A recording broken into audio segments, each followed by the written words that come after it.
Are the majority of cards doomed to be worthless?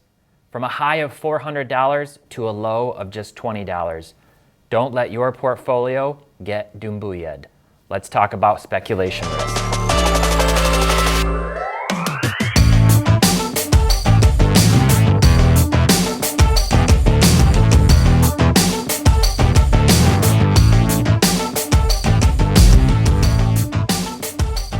Hey everyone, welcome back to another episode of Data Dive. My name is Tyler Nethercott, better known as Teapot.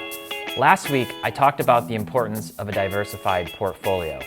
Now, after having some additional conversation with friends and colleagues, I think I failed to make an important clarification about that approach.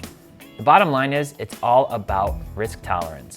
Building a diversified portfolio, as I laid out in last week's episode, was a demonstration of how you can invest in different types of cards in different risk levels in order to have a high probability of profit over time. Now, if your risk tolerance is lower, there's certainly no shame in loading up on purely blue chip players. If your risk tolerance is higher and you're active, you can dabble purely in speculation. Now, if you want to, you can go all in on one player and it can pay off huge, but it can also completely wipe you out. In fact, the truth is that the vast majority of rookie speculation plays are eventually headed in a downward trajectory. In many cases, significantly so. So let's get into that data around this. But before we do that, this episode is brought to you by Market Movers. Market Movers is our sports card analytics tool, now with over 540,000 cards in our database, from basketball to F1 to swimming and Marvel cards. Head over to marketmoversapp.com and use promo code TRIAL to start your free 7-day trial. All right, so like I was saying, rookie speculation is extremely risky. Speculating into a single player is even more risky. It's the ultimate boom or bust. Now take Giannis for example. If you had invested all of your money early into Giannis, you'd be sitting pretty. But it's not enough to hit on the superstar. Take Ja Morant for example. Specific timing as well as the specific cards would matter a lot. The bar was set pretty high on Ja, right when he came out obviously as the number 2 draft pick. We also saw an insane run-up on cards overall in 2021. So if you invested in 2020 into Ja, you're happy. His cards are up anywhere from 50 to 80% since then. But if you invested in 2021, you're still underwater with those cards. You're still trying to figure out what you should do next. So timing is important.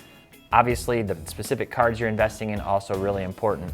Now, if you invested all of your money into Sekou Doumbouya, that would really, really hurt. And let me show you some pretty disappointing data. And so what I've done here is I've actually pulled up a couple of players, Sekou Doumbouya, as well as Jarrett Culver, two guys that had high expectations. You know, Culver, a top 10 draft pick, Doumbouya right outside of the lottery to the Pistons. Both of these guys, people had high expectations for. And you can see if I go back, Sekou Doumbouya's Silver Prism PSA 10 averaged out to a high of $428. And Culver, shortly after that, around $250. Both of them today, for scrolling all the way down, anywhere from $10 to $20 for the same cards. So $450 down to $20 for a specific player. That is really, really painful. And unfortunately, these trends are what happen to a majority of rookies over time. So I'm going to show you some additional information. I've pulled up price movements here in Market Movers, and I filtered by basketball, all the rookie classes going back to 2013, the Prism Silver PSA 10s, and I've sorted by ending average price in ascending order. And you can see Thon Maker, for example, $1.77 most recently for his PSA 10 Prism Silver. What do you think Thon Maker's cards would have been if he had been part of one of these draft classes in the last few years? Probably very similar to Sekou Doumbouya. People were kind of comparing those two guys and saying, is Sekou the next Giannis or is Sekou the next Thon Maker? Obviously, unfortunately for Sekou and his investors, and for Pistons fans like me, he looks like the next Thon Maker. And we can just scroll down this list. Bruno Fernando at $5.50. Emmanuel Mudiay is a guy that, you know, some people were high on when he was drafted, $7.50. Frank Ntilikina, I remember the boos from the Knicks fans when they drafted him, and obviously that hasn't worked out. And you can just continue to scroll down the list and see. Eric Pascal, that guy was super hyped up during his rookie season when the Warriors were all banged up and he was getting minutes. People thought, oh, this guy's going to be a really strong contributor. Down to $10 for his PSA 10 Prism Silver. So what I want to do is I want to walk you through kind of a hypothetical scenario.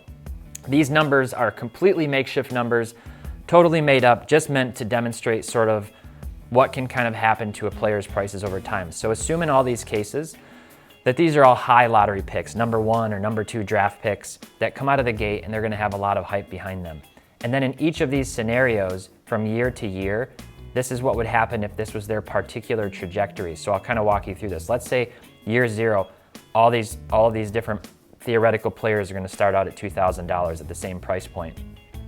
One of them starts demonstrating superstar potential, into his rookie year, maybe wins the Rookie of the Year award. Still in that case, prices are probably going to come down somewhat. And the reason for that is that when they come out early, we see those prices super hyped up for those players. And then when the PSA 10s hit the market and the BGS 9.5s and the SGC 10s, those are always super inflated as well because of the low population counts while we wait for the rest of the market to catch up. So I've represented that at $1,700, a slight dip actually after year 1 for those players, even when they live up to the hype. A player that maybe shows like he's kind of showing some star flashes, maybe he didn't win Rookie of the Year, he was runner-up, he was all first rookie team, their cards can drop down to, let's say, $1,500, $1,200 even. A player who isn't really performing at all, who came out hot and maybe isn't, showing any of those flashes at all, they could see their prices drop in half down to $1,000. And then a player who's really, struggling, it's pretty rare, it seems like, for a player who's like a number 1 or number 2 pick to already look like a bust after their rookie season, unless there's a huge injury or something. But you could see that prices, come down. Usually there is a floor just based on that potential and that lottery status, but let's say that goes down to $750. And as we work down through the years, I kind of kept these prices the same between generational talent, and when I say generational, I mean the LeBrons, the Jordans, you could put Kobe into that category, that type of player. That's what I'm saying here. So I kind of kept those the same because it takes time to create that separation. It takes time to see a superstar from a generational superstar have that separation. So in this case, you're gonna see prices go back up. Maybe they really had a breakout second year. I'm thinking about a player in this case like John Morant, like Luka Doncic. Sometimes they're going to show they're really here to stay and be at the top of the league. Star player could potentially go down even more in value. Role player going down in value. The bust player certainly going down in value, and then so on and so forth. So up to year 3, maybe we start to see some of that separation between the generational talent and the superstar caliber player. Year 4, we see even more separation. Year 5, that's when we really start to see that pull away. And I'm thinking about a player like Giannis winning an MVP award, winning Defensive Player of the Year, making it to a championship, title. And then you can see this bump all the way up, $20,000, $30,000, $40,000. This is where the real separation happens. So over time, what we see with an entire lottery draft class is that maybe you have a more even distribution. You're gonna have the hyped players at around $1,000 to $2,000. You're gonna have this whole pool of guys who are in the $100 to $1,000 range, okay? And then as the sort of sorting of the wheat from the chaff happens, the best players are gonna climb in value and the rest of them are gonna ultimately go down, down, down. Many of them potentially close to those Thon Maker, Sekou Doumbouya, and Jarrett Culver prices. So in order to represent that, this is just a basic chart showing what that looks like. You can see here, most of these scenarios are coming down, and obviously the generational talent shooting up to the moon. Even that superstar caliber player can see a situation where their prices don't necessarily take off from where they started out early on, especially if it was a high draft pick with a lot of hype. Now, if we're talking about a player who was like the 20th pick overall and ends up being really good, or 30th pick or something, a Kawhi Leonard type player, then they could start out lower and see, more price appreciation. So that's something to be really sensitive and cognizant of. If I take that generational player off, this is what the rest of it looks like. You're basically looking at potentially a break-even scenario in the first 5 to 6 years with some of these superstar caliber players if they came out super hot and had a lot of hype.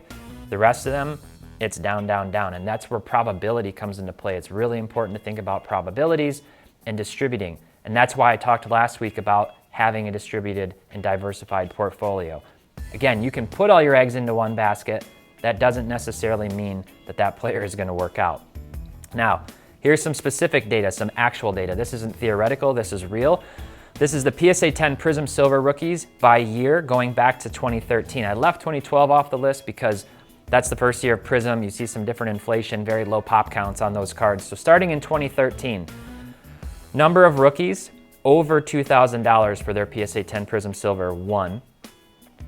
0 from 1,000 to 1999, 0 from 500 to 999, 1 from 250 to 499, 1 up to 249, and 0 from $50 to $99. The rest would be lower than that $50 mark from that draft class. A total of 3 cards, 3 players from the 2013 draft class who even make this list anywhere from $50 upwards to $2,000 plus. Obviously that big one being Giannis. So moving up the list, you've got 2014. We have sort of 2 players in this top tier. 2015 over 2,000. 2016, nobody in that top tier. Same with 2017. And then we've got 2018 with 1 at this price point here, 2,000 plus, obviously being Luka Doncic. Whoops. And 2019, one of them being Ja Morant most recently. You've got Zion here. Then we come down a bunch of zeros.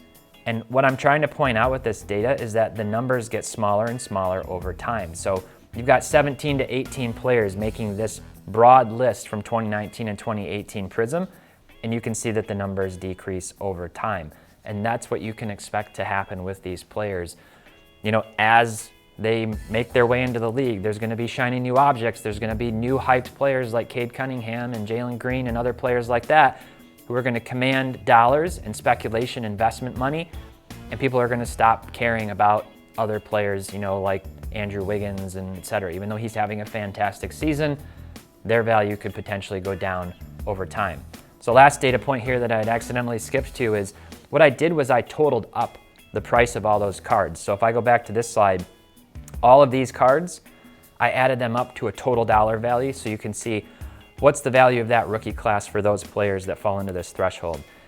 And for 2013, really this is carried by Giannis. Again, that points to that superstar card creating separation. Even if you compare a player like LeBron to Kevin Durant or to Steph Curry, his prices are way, way, way up here. And the same thing when we look at Jordan compared to other, superstars of the 90s and the 80s, Jordan obviously with an incredible premium, and that's what happens. The rest of them, you can see there's kind of the dollars, they sort of level out. Going back to 2014, you've got $5,500. In 2019, you've got $5,800 if you total all these cards up. But again, the difference that happens is that you get the best players carrying a premium, holding value, appreciating over time, and the rest of them drop way, way, way down to next to nothing.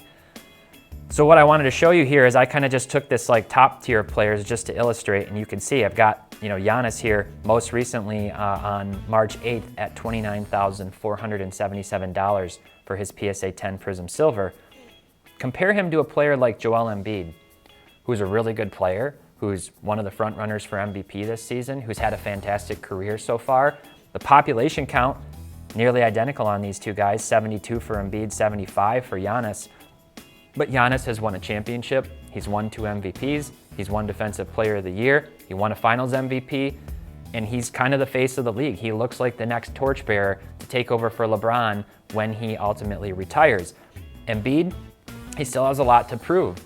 He's putting up great numbers, but until Philadelphia wins a championship and until he proves he's the one that carries them there, his prices are not going to come anywhere close to touching Giannis's prices.